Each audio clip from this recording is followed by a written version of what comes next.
Continuamos en el vídeo 4 del tomo 1, parte primera parte, capítulo 2, del primer artículo del credo, del Catecismo Romano de Trento, publicado por orden de su Santidad Pío V y luego por su Santidad Clemente XIII, traducido por Agustín Zorita, un religioso dominico. Y comienza diciendo así: capítulo 2 del primer artículo del credo.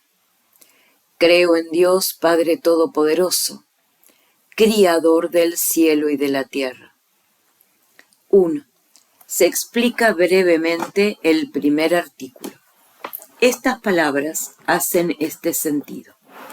Creo ciertamente, y sin duda ninguna confieso a Dios Padre, es a saber, a la primera persona de la Trinidad, la cual con su virtud omnipotente crió de la nada el cielo y la tierra, y todas las cosas que cielo y tierra abrazan en su ámbito, y que después de criadas las mantiene y gobierna. Y no solamente le creo con el corazón y le confieso con la boca, mas también anhelo a Él con sumo afecto y piedad, como a sumo y perfectísimo bien.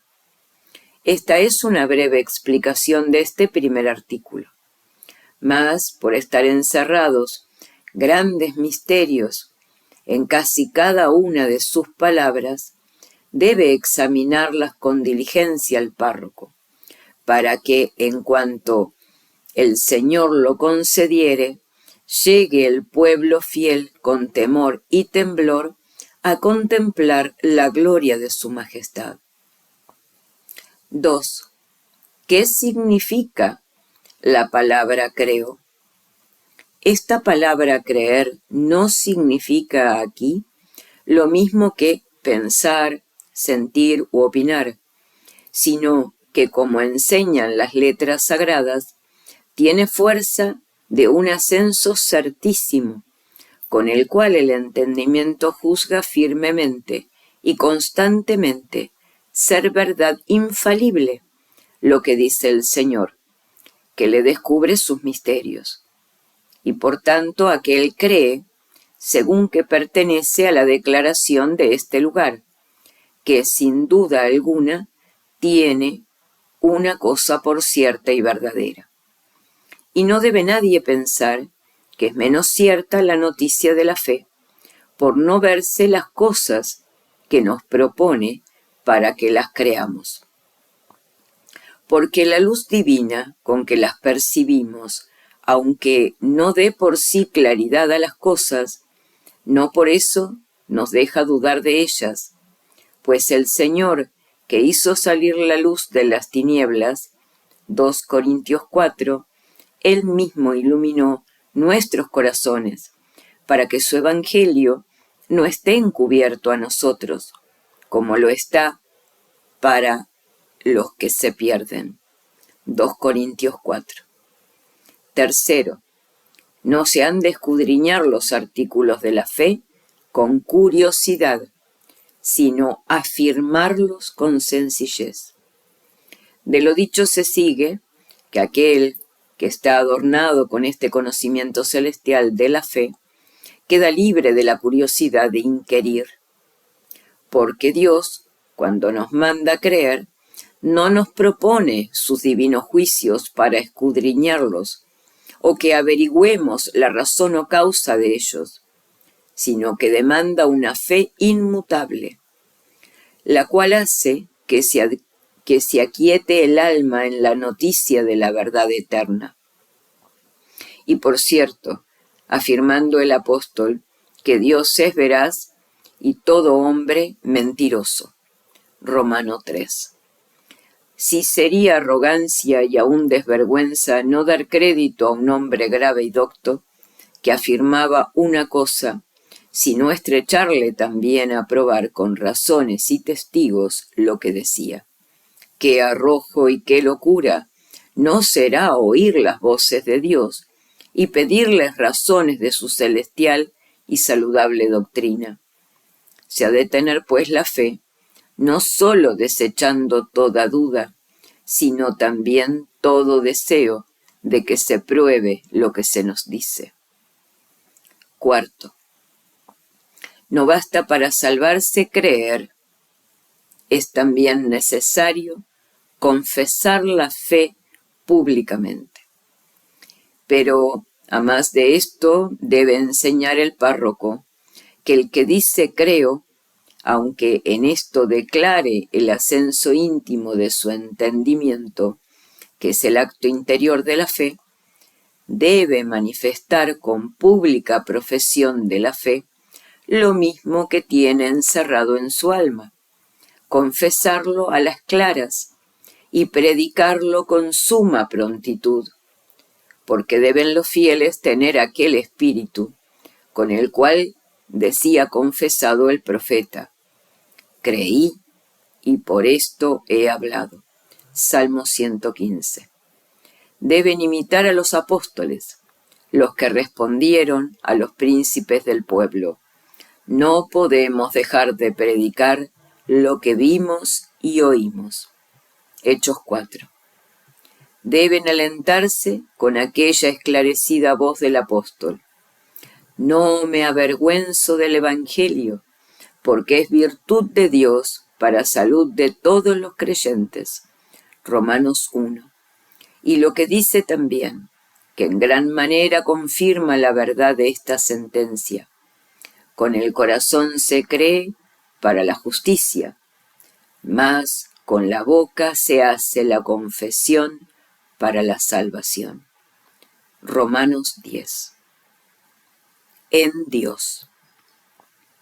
Quinto, de la excelencia de la fe cristiana. Por aquí se va ya descubriendo la dignidad y excelencia de la sabiduría cristiana, y lo mucho que por ella debemos a la bondad de Dios, quien nos ha concedido subir con prontitud, quien nos ha concedido subir con prontitud por estas como gradas de la fe al conocimiento de la cosa más sublime y digna de ser con ansias deseada. Sexto, cuán grande sea la diferencia que hay entre la sabiduría cristiana y la de los filósofos acerca de Dios. En esto se diferencian muchísimo entre sí la filosofía cristiana y la sabiduría de este siglo, porque está procediendo poco a poco con solo la guía de la luz natural, por los efectos y por aquellas cosas que perciben los sentidos. Apenas llega por último, y no sin grandes trabajos, a contemplar las cosas invisibles de Dios, y a conocer y entender a la primera causa y creador de todo. Pero la filosofía cristiana de tal modo adelgaza la virtud del entendimiento humano que sin trabajo ninguno puede penetrar los cielos y, esclarecido con la divina luz, mirar y contemplar primeramente la misma eterna fuente de las luces y después las cosas que hay debajo de ella. De manera que, como dice el príncipe de los apóstoles, experimentemos con sumo gozo del alma que somos llamados de las tinieblas a su admirable luz, y creyéndonos, regocijémonos con una alegría inexplicable. 1 de Pedro 2:1.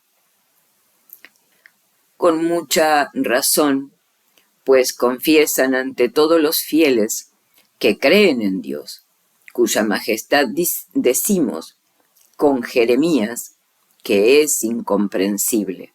Jeremías 32. Porque como dice el apóstol, habita en una luz inaccesible a quien ningún hombre vio ni puede ver. 1 Timoteo 6. Pues como él dijo, hablando a Moisés: no me verá el hombre y vivirá. Éxodo 33. Porque nuestra alma, para llegar a Dios, que no hay cosa más alta, es necesario que enteramente se aparte de los sentidos, lo cual no podemos naturalmente hacer en esta vida. Pero aunque esto es así, no dejó el Señor, como dice el apóstol, de dar testimonio de sí mismo, haciendo beneficios desde el cielo, dando lluvias y tiempos abundosos, y llenando de sustento y alegría los corazones de los hombres. Hechos 14. Esta fue la razón que movió a los filósofos a no pensar cosa baja de Dios y a apartar muy lejos de él todo lo que es corpóreo, compuesto y mezclado, como también a atribuirle perfecta virtud y abundancia de todos los bienes, de suerte que dimanen de él como de una perpetua e inagotable fuente de bondad y benignidad, todos los bienes perfectos sobre todas las cosas criadas. Llamáronle también sabio, autor y amador de la verdad, justo, liberalísimo, y otros tales nombres, por los cuales se da a entender su suma y absoluta perfección, de cuya inmensa e infinita virtud dijeron que llenaba todo lugar, y que se extendía por todas las cosas. Pero mucho más alta y esclarecidamente enseñan esto las divinas letras, como en aquel lugar. Dios es espíritu, Juan 4. Y en otro, sed vosotros perfectos, como lo es vuestro Padre Celestial, Mateo 5.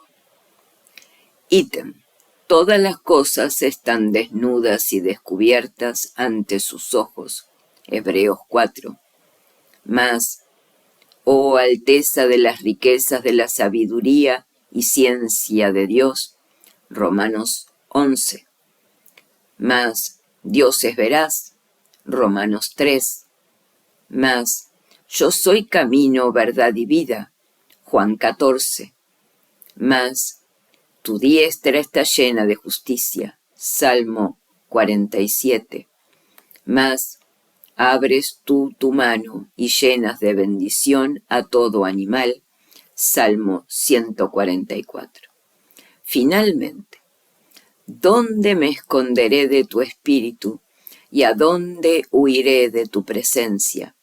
Si subiere al cielo, allí estás tú, y si bajare al infierno, te hallas allí presente.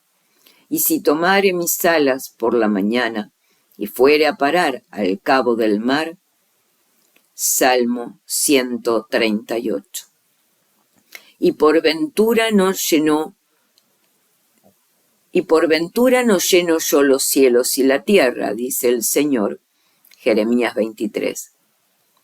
Grandes pues y excelentes son las cosas que los filósofos alcanzaron de la naturaleza de Dios, conforme a la autoridad de los sagrados libros, y consiguientes a la averiguación de sus obras. Pero aún en esto mínimo, se echa de ver la necesidad de la doctrina del cielo. Si advertimos que la fe no solo sirve, como se dijo arriba, para que los hombres rudos y sin letras conozcan luego fácil y prontamente lo que los sabios solo llegaron a conseguir después de un largo y porfiado estudio, sino que aprovecha también para que la noticia de las cosas que se alcanza por la doctrina de la fe se imprima en nuestras almas, mucho más cierta y más limpia de todo error, que si entendiésemos estas mismas cosas por las razones de la ciencia humana. Pero cuánto más alto debe juzgarse aquel conocimiento de Dios para el que nos abre la puerta, no la contemplación de las criaturas, que es común a todos, sino la lumbre de la fe, que es propia de los creyentes. Pues esta es la que se contiene en los artículos del credo, los cuales nos descubren la unidad de la divina esencia, la distinción de las tres personas, y que el mismo Dios es el último fin del hombre, de quien ha de esperar la posesión de la celestial y eterna bienaventuranza. Pues sabemos de San Pablo que Dios es remunerador de los que le buscan. Hebreos 11. Cuán grandes sean estas cosas, y si son o no de aquella calidad de bienes a que puede aspirar el conocimiento humano, mucho antes que el mismo apóstol lo mostró el profeta Isaías por estas palabras: jamás se oyó tal cosa, ni la percibieron oídos ningunos. No vieron, Señor, los ojos sin ti lo que tienes preparado para los que esperan en ti. Isaías 64 y 1 Corintios 2. 7. Que hay un solo Dios, no muchos dioses. Por lo que habemos dicho, se debe confesar también que hay un solo Dios y no muchos dioses, porque como atribuimos a Dios suma perfección y bondad, es imposible que se halle en muchos lo que es sumamente cabal y perfecto, porque si falta a uno alguna cosa para lo sumo, ya por eso mismo es imperfecto, y no puede convenirle la naturaleza de Dios. Y esto se comprueba con muchos lugares de lo sagrado, de la Sagrada Escritura. Porque escrito está: Oye Israel, Dios nuestro Señor es uno solo. Deuteronomio 6. A más de esto es mandamiento del Señor: no tendrás dioses ajenos delante de mí. Éxodo 20. También por el profeta previene muchas veces: yo soy el primero y el último, y fuera de mí no hay Dios. Isaías 44 y 48. Apocalipsis 1 y 22. Asimismo el apóstol afirma claramente: un Señor, una fe, un bautismo. Efesios 4. 8. Alguna vez se da a las criaturas el nombre de Dios, pero es impropiamente, y no nos haga dificultad que algunas veces las sagradas letras dan a las criaturas el nombre de Dios, porque el haber llamado dioses a los profetas y jueces, en Éxodo 22, no fue en el sentido de los gentiles, que necia y malvadamente se fingieron muchos dioses, sino que en el común modo de hablar quisieron dar a entender alguna señalada virtud o ministerio que les fue concedido por gracia de Dios. Cree, pues, y confiesa la fe cristiana a Dios, uno en la naturaleza, en la sustancia y en la esencia, como se dijo para confirmar la verdad en el símbolo del Concilio Niceno. Pero subiendo todavía más alto, de tal manera le entiende uno que viene la unidad en la Trinidad y la Trinidad en la unidad, del cual misterio vamos ahora a tratar, porque en el credo se sigue: Padre. 9. Dios se llama Padre de todos por razón general, más por particular de los cristianos. Como este nombre de Padre no le conviene a Dios por una razón sola, primeramente debe declararse qué significación sea la más propia de este lugar. Aún algunos que no fueron ilustrados con la luz de la fe, llegaron a entender que Dios era una sustancia eterna, de la cual habían procedido todas las cosas, y cuya providencia las regía y conservaba en su orden y estado. Por esta razón, valiéndose del símil de las cosas humanas, así como llamaban padre a aquel de quien desciende una familia y la gobierna con su dirección e imperio, así también por esta misma causa quisieron que Dios fuese llamado Padre, a quien reconocían por criador y gobernador de todas las cosas. De este mismo nombre se sirvieron también las escrituras sagradas, cuando hablando de Dios dan a entender que debe atribuírsele la creación, el poderío y la maravillosa providencia de todo el universo. Porque leemos: ¿acaso no es este tu Padre quien te poseyó, te hizo y te crió? Deuteronomio 32. Y en otra parte: por ventura, ¿no es uno el Padre de todos nosotros? ¿No nos crió un mismo Dios? Malaquías 2. Pero con mucha más frecuencia y por términos más particulares, mayormente en los libros del Testamento Nuevo, se dice Dios Padre de los cristianos, los cuales no recibieron el espíritu de temor como siervos, sino el espíritu de adopción de hijos de Dios, por el cual claman Padre, Padre. Romanos 8.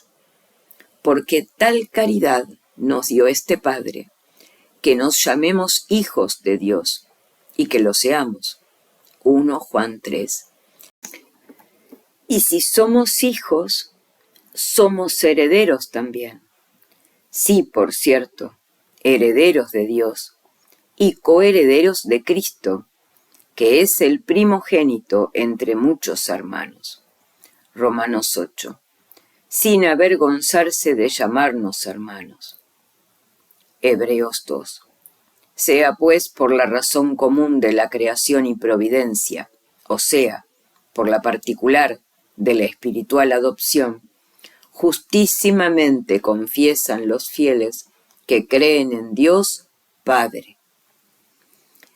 10.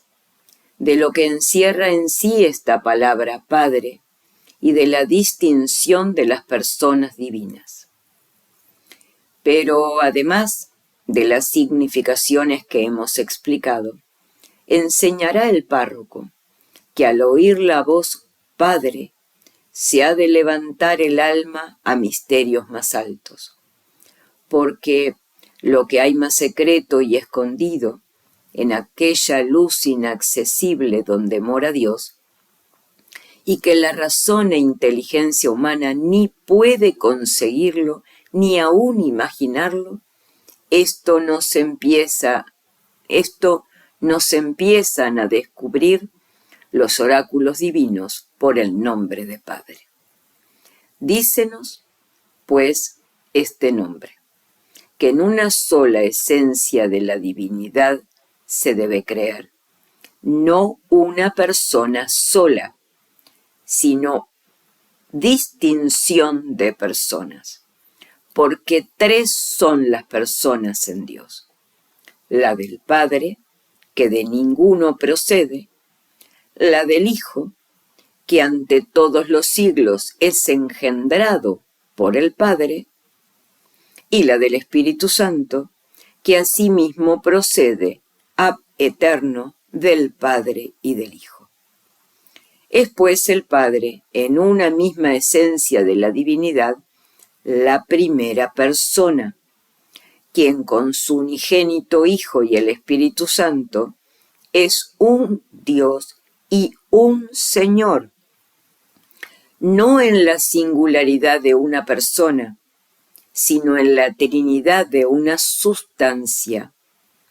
Pero estas tres divinas personas, siendo maldad horrenda pensar en ellas cosa de semejante o desigual, solo se entienden distintas por sus propiedades, porque el Padre es no engendrado, el Hijo engendrado por el Padre, y el Espíritu Santo procede de uno y de otro.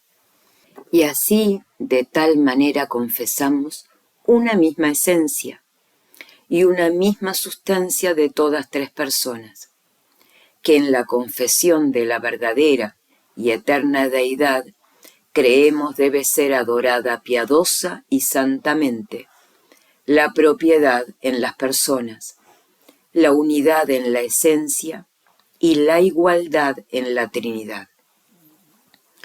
Porque cuando decimos que el Padre es la primera persona, no se ha de entender esto de tal suerte que pensemos haber en la Trinidad cosa alguna primera o postrera, mayor o menor. No permita Dios tal impiedad en las almas de sus fieles.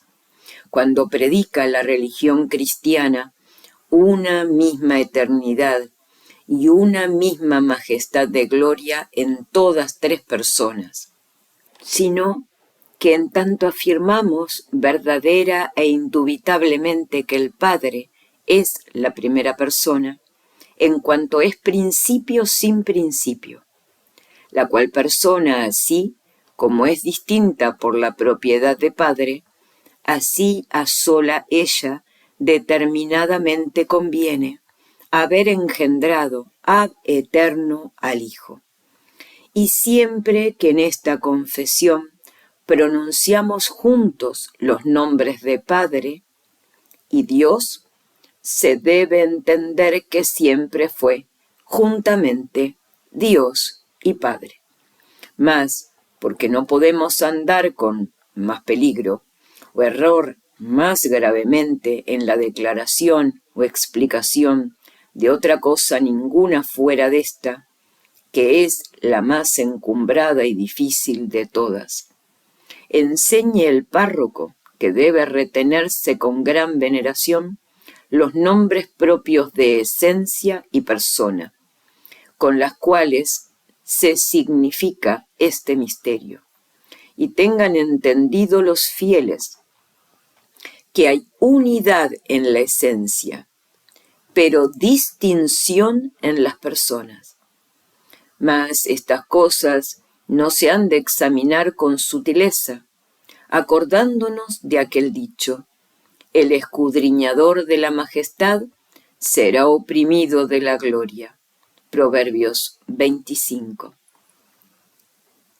Porque debe parecernos bastante lo que tenemos de cierto y averiguado por la fe, que de esa manera somos enseñados de Dios, y que es la última locura y miseria no creer sus divinas palabras.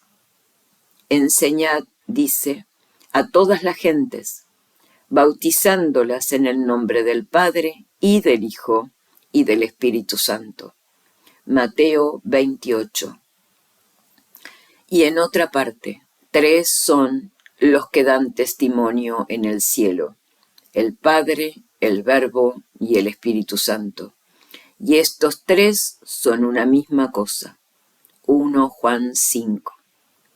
Sin embargo, aquel que por beneficio de Dios cree estos misterios, pida sin cesar y suplique a Dios y al Padre, que crió de la nada todas las cosas y las gobierna con suavidad, y que también nos dio poder para que fuésemos hechos hijos de Dios, y descubrió a los hombres el misterio de la Trinidad, pida, repito, sin intermisión, que siendo recibido alguna vez en las moradas eternas, sea digno de ver cuán grande es la fecundidad de Dios Padre, pues viéndose y contemplándose a sí mismo, engendra al Hijo igual y semejante a Él.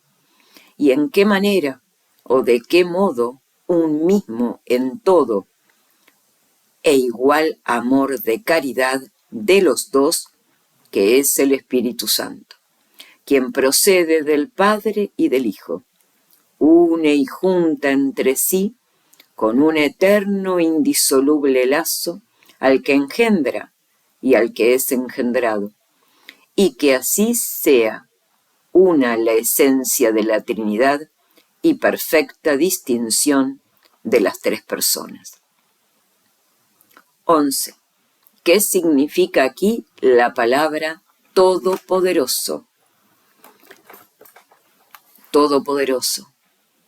De varios modos suelen explicar las escrituras sagradas el sumo poder y la majestad inmensa de Dios, para hacernos entender con cuánto rendimiento y veneración debe ser adorada su deidad santísima.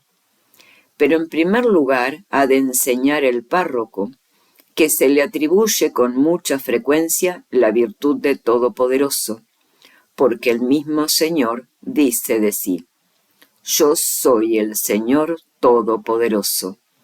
Génesis 17. Y Jacob, enviando sus hijos a Joseph, hizo oración por ellos de este modo: mi Dios Todopoderoso os le haga aplacado. Génesis 43. Y en el Apocalipsis se escribe: el Señor, Dios que es, y que era, y que ha de venir, Todopoderoso. Apocalipsis 1. Y en otra parte se llama el día grande de Dios Todopoderoso. Apocalipsis 16. Suele también significarse lo mismo con muchas palabras, como cuando dice: no habrá cosa imposible para Dios. Lucas 1. Y en otra parte: por ventura está enflaquecida la mano del Señor. Números 11. Y en otra: todo lo puedes cuando es tu voluntad. Sabiduría 12. Con otras expresiones semejantes. Y de estas varias formas de decir percibimos lo que es claro, que se abrevia por la única voz de Todopoderoso.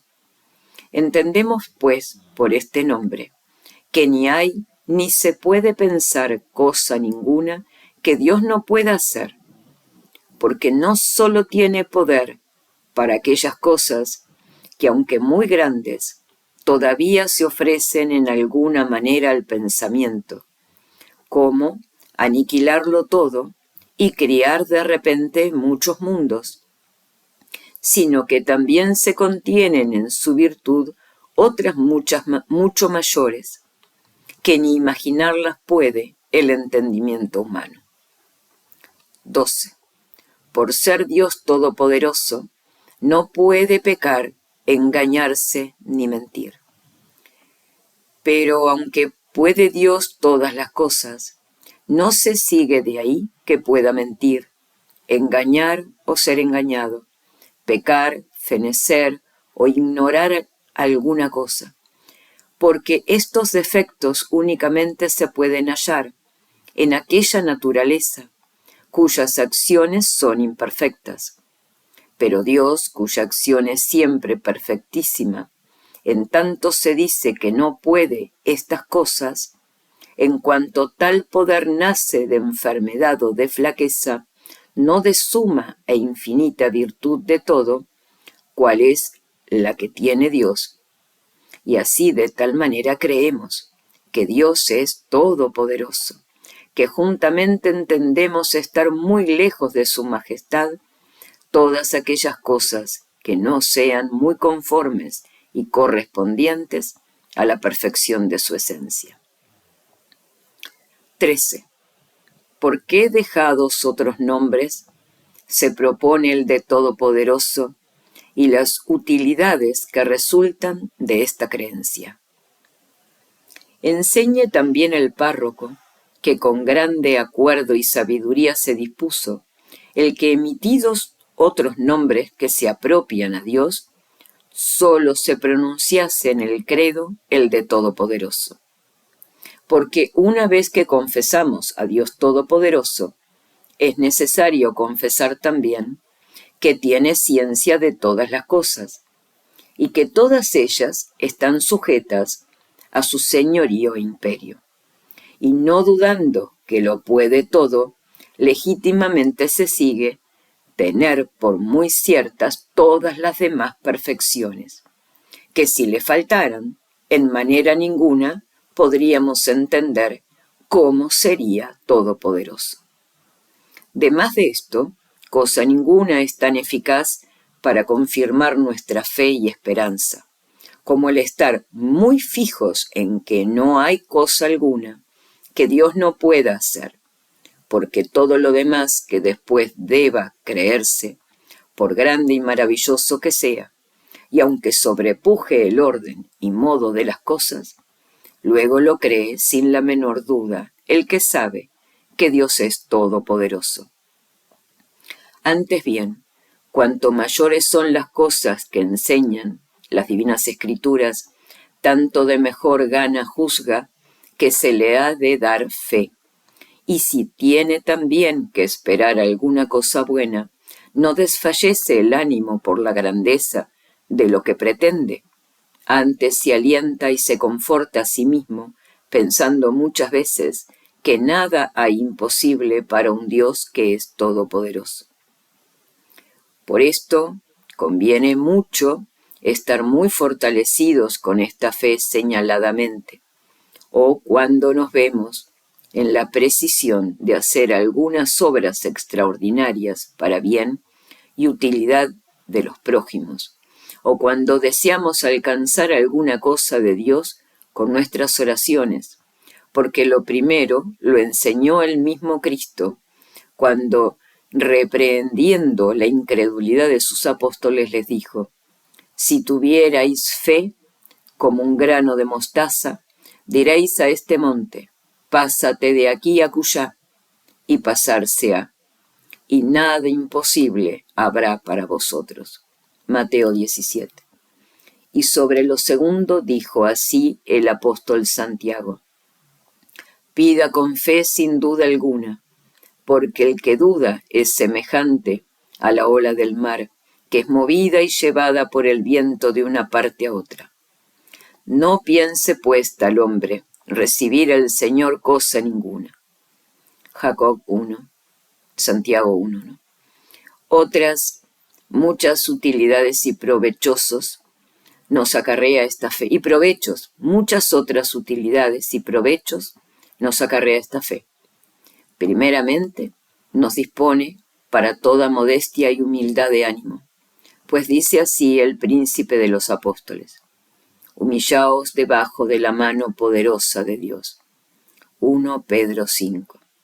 Enséñanos también que no debe temerse donde no hay por qué, y que solamente se ha de temer a Dios, en cuya potestad estamos puestos con todas nuestras cosas, porque dice nuestro Salvador: yo mostraré a quién habéis de temer.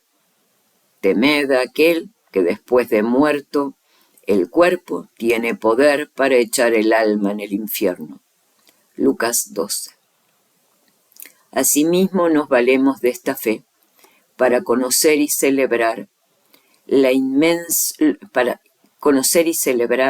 los inmensos beneficios de Dios hacia nosotros, porque el que contempla a Dios Todopoderoso no puede ser de corazón tan ingrato que deje de exclamar muchas veces: cosas grandes hizo en mí el que es poderoso. Lucas 1.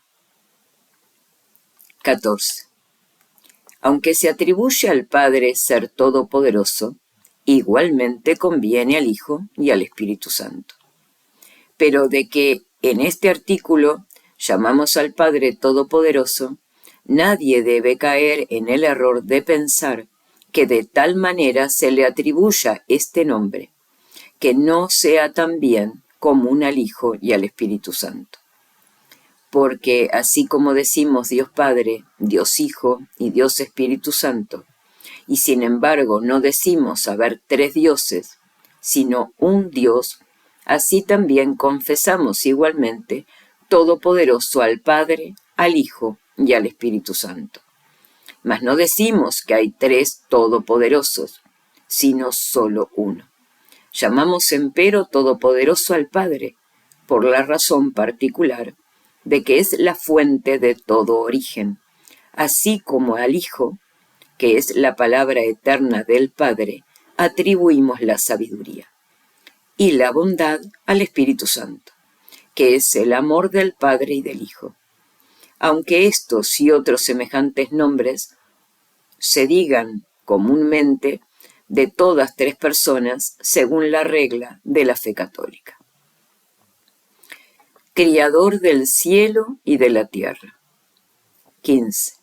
¿De qué modo y por qué causa crió Dios el cielo y la tierra? Lo muy necesario que ha sido instruir a los fieles de antemano en el conocimiento de Dios Todopoderoso, se puede ver por las cosas que ahora se deben explicar acerca de la creación del universo, porque el milagro de una obra tan grande fácilmente se cree cuando no hay duda alguna del inmenso poder del Criador, porque no fabricó Dios el mundo de materia alguna, sino que la crió de la nada, ni hizo esto forzado de alguna violencia o necesidad, sino de su libre y mera voluntad. No hubo otra causa que le indujese a esta obra de la creación que el comunicar su bondad a las cosas que hiciese, porque la naturaleza de Dios, siendo por sí misma infinitamente bienaventurada, de nada necesita, como dice David. Dije al Señor, tú eres mi Dios, porque no necesitas de mis bienes. Salmo 15. Y al modo que movido de su bondad hizo cuanto quiso, así también al criar todas las cosas. No se guió por algún ejemplo o modelo que estuviese puesto fuera de sí mismo, sino que por contenerse en su inteligencia divina, el ejemplar de todas ellas, viéndole en sí mismo el supremo artífice, y como imitándole, crió en el principio toda esta máquina del universo con aquella suma sabiduría e infinita virtud que le es propia, porque él dijo, y las cosas fueron hechas. Él mandó y luego fueron criadas.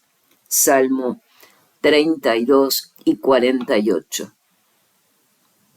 16. ¿Qué se entiende aquí por el cielo y la tierra? Mas por el nombre de cielo y tierra se ha de entender cuanto cielo y tierra abrazan en sí.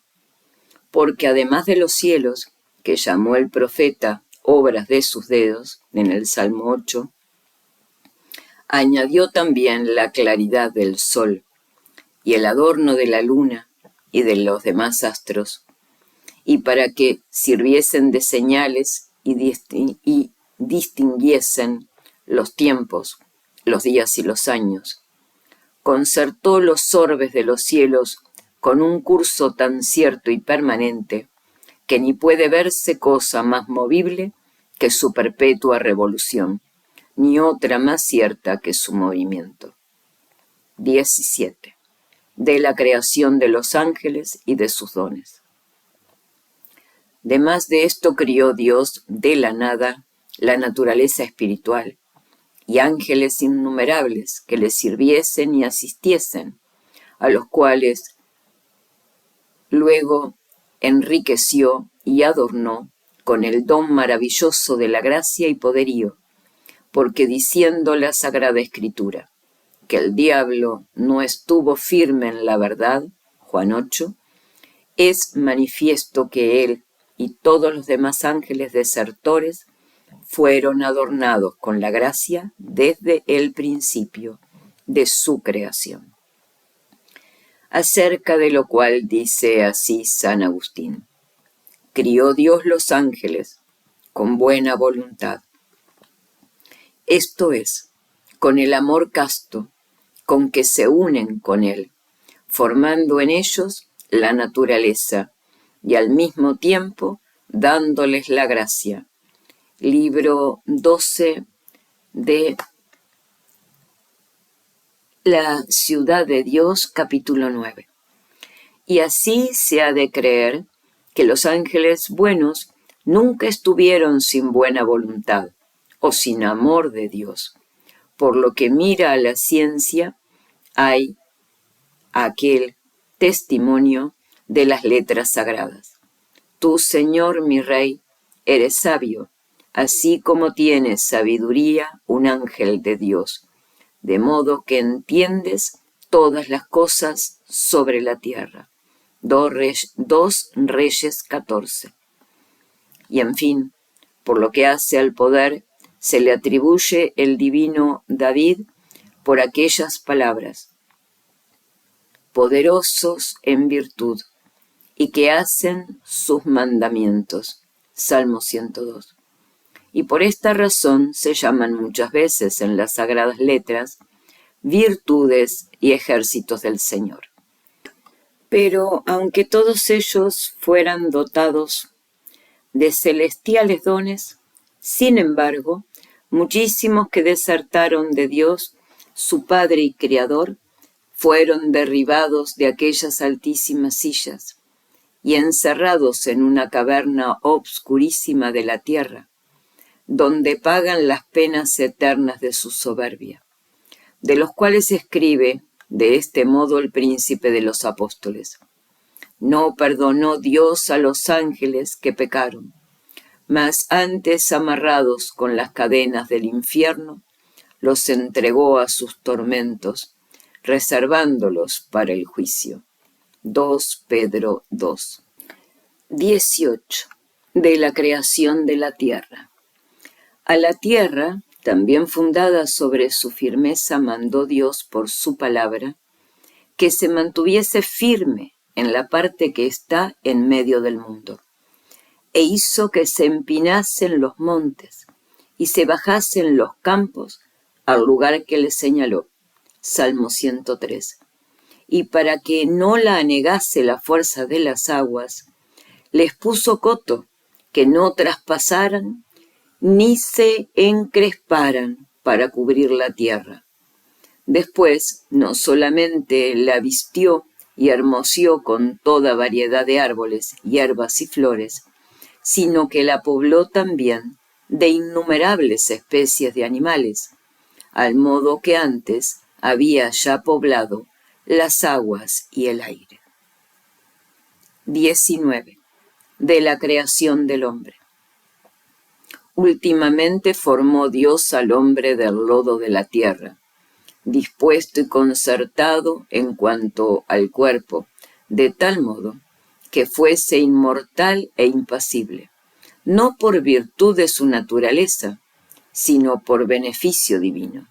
Por lo que toca al alma, le formó a su imagen y semejanza, y le dio libre albedrío, y con tal armonía templó en él todos los movimientos y apetitos del ánima, que nunca dejasen de obedecer al imperio de la razón. Sobre esto le añadió el don maravilloso de la justicia original, y quiso también que presidiese a los demás animales.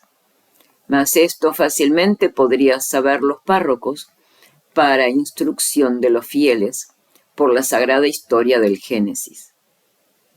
20. Por los nombres de cielo y tierra se entienden todas las cosas visibles e invisibles. Estas son las cosas que sobre la creación del universo se han de entender por la palabra de cielo y de la tierra. Y todo esto lo comprendió el profeta brevemente en estos términos: tuyos son los cielos y tuya es la tierra, la redondez de ella con todas las cosas de que está poblada, tú la fundaste. Salmo 88. Pero aún mucho más breve lo significaron los padres del concilio niceno en aquellas dos palabras que añadieron al símbolo: visibles e invisibles, porque todas las cosas que hay en el universo y que confesamos haber sido criadas por Dios, o pueden percibirlas los sentidos, y estas son las visibles, o solo las podemos percibir con el entendimiento, que son las que se llaman invisibles. 21. Las cosas que Dios crió no pueden subsistir sin su providencia. Mas no se ha de creer que Dios es criador y hacedor de todo en tal manera que juzguemos que después de acabada y cumplida la obra, puedan las cosas que hizo mantenerse en adelante sin su infinita virtud. Porque así como hizo el sumo poder, sabiduría y bondad del Criador, que tuvieran ser, así luego, al punto, se reducirán a la nada, si su providencia perpetua no estuviera presente, conservándolas con la misma virtud con que las crió al principio.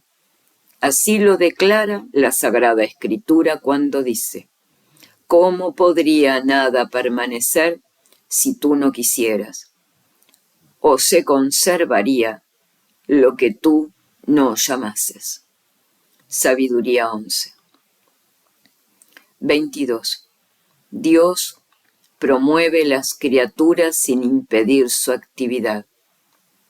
Y no solamente conserva el Señor y administra con su providencia todas las cosas que hay, sino que también a las que se mueven y hacen algo, las impele con íntima virtud al movimiento y acción, de tal modo que aunque no impida, previene, sin embargo, la eficacia de las causas segundas, porque su ocultísima virtud se extiende a cada una de las cosas en particular, y como afirma el sabio, toca fuertemente de fin a fin y dispone suavemente todas las cosas. Sabiduría 8.